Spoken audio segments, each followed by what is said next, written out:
Joker du 12.45 et 19.45 sur M6, Dominique Tenza remplace Nathalie Arnaud à la présentation des éditions du week-end jusqu'à la fin de la saison. Découvrez 6 informations sur le journaliste. Dominique Tenza prend du galon sur M6. Chaque jour, le présentateur de 39 ans est aux commandes du journal de 8 heures dans la matinale d'Yves Calvi et Amandine Bégaud sur RTL. Depuis 2021, il est aussi le joker de Nathalie Arnaud et Xavier Demoulin dans le 19. 45 sur la 6. Grâce à un jeu de chaises musicales, dû au départ temporaire de Karine Guillaume-Thuram du 12. 45, le voilà désormais titulaire des éditions du week-end, et ce, pour 6 mois. Mais connaissez-vous vraiment de Dominique Tenza? Voici 6 infos sur le journaliste. Dominique Tenza est franco-espagnol. L'Espagne, Dominique connaît bien. Sa famille est originaire de la péninsule ibérique, mon père est né dans la région de Murcie, dans le sud du pays et j'ai la double nationalité, nous raconte le journaliste qui a également vécu un an à Madrid, au début des années 2000, pour valider sa maîtrise en histoire contemporaine.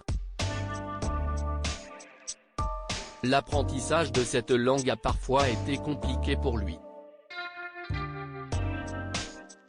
Enfant, il ne comprenait pas toujours ce que racontaient ses grands-parents paternels, il parlait une sorte de fragnole que seul arrivait à saisir. Ils hispanisaient tous les mots, plaisante le présentateur.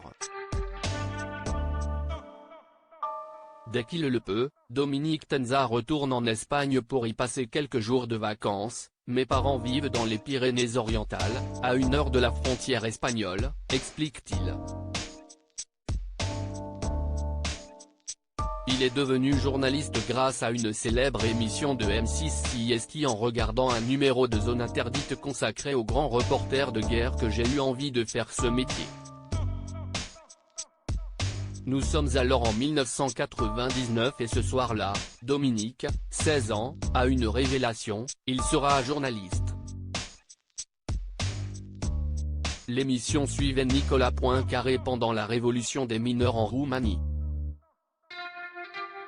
Ça a été le déclic, se souvient le présentateur. Et d'ajouter, je ne savais pas quoi faire avant mais j'aimais les voyages. Je me suis dit que ce métier serait un bon moyen de bouger. Et puis, j'ai toujours été branché actualité, nous confie celui qui, plus jeune, ne ratait jamais le JT de 20h avec ses parents. Petit, il rêvait de devenir paléontologue enfant, ce fils de postier ne se rêvait pas du tout journaliste. Quand j'étais plus jeune, j'étais passionné par les dinosaures et les volcans. Je voulais être soit paléontologue, soit vulcanologue, dévoile-t-il. Seul hic, les études scientifiques devaient être poussées pour faire ce genre de métier, ce n'était pas mon fort, admet Dominique Tenza avec humour. Dominique Tenza est un grand sportif. J'ai fait 5 ans de crossfit, mais au quotidien, le rythme était devenu trop compliqué avec la matinale, reconnaît le journaliste qui se lève chaque nuit à 2 heures du matin pour aller travailler. Pour autant, Dominique continue à aller à la salle de sport presque tous les jours, avec mon métier, si je n'aille pas une hygiène de vie hyper calée avec des heures de sommeil et du sport, je ne tiens pas et surtout je prends vite du poids, plaisante-t-il. Depuis 1 an, ce père de 2 fillettes fait de l'escrime, je sais que je ne serai jamais champion, je me fais battre par des gamins de 15 ans, mais je prends plaisir à en faire 1 fois par semaine, admet-il avec humour. Une passion qu'il partage avec sa fille de 6 ans. Journaliste à RTL depuis 15 ans. Après un bac littéraire et des études d'histoire contemporaine à la fac, Dominique Tenza effectue plusieurs stages dans les médias. Il passe 6 mois à LCI où il cale l'invité culture dans la matinale. Il se forme aussi au métier de la radio à Nostalgie Grenoble. Le jeune journaliste intègre l'IPJ à Paris et devient pigiste à RFI ou encore France Bleu. Lauréat de la bourse Jean-Baptiste Dumas en 2008, il est finalement engagé chez RTL. En 2023, j'aurai 40 ans et ça fera 15 ans que je travaille dans cette radio, c'est énorme.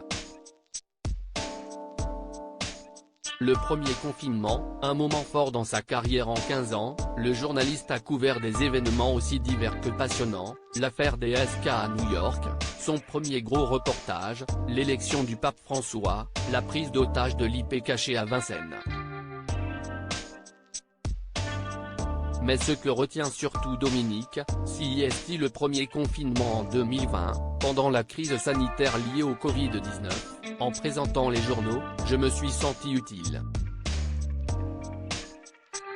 Les auditeurs nous envoyaient des mails pour nous remercier.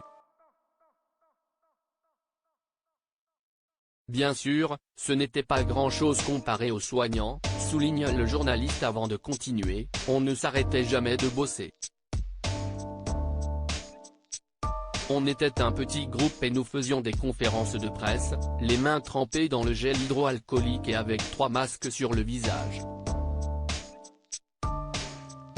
Ça a été une expérience incroyable, se souvient-il. À lire aussi Karine Guilloc-Thuram, le 12. 45, je vais m'absenter de M6 pendant quelques mois.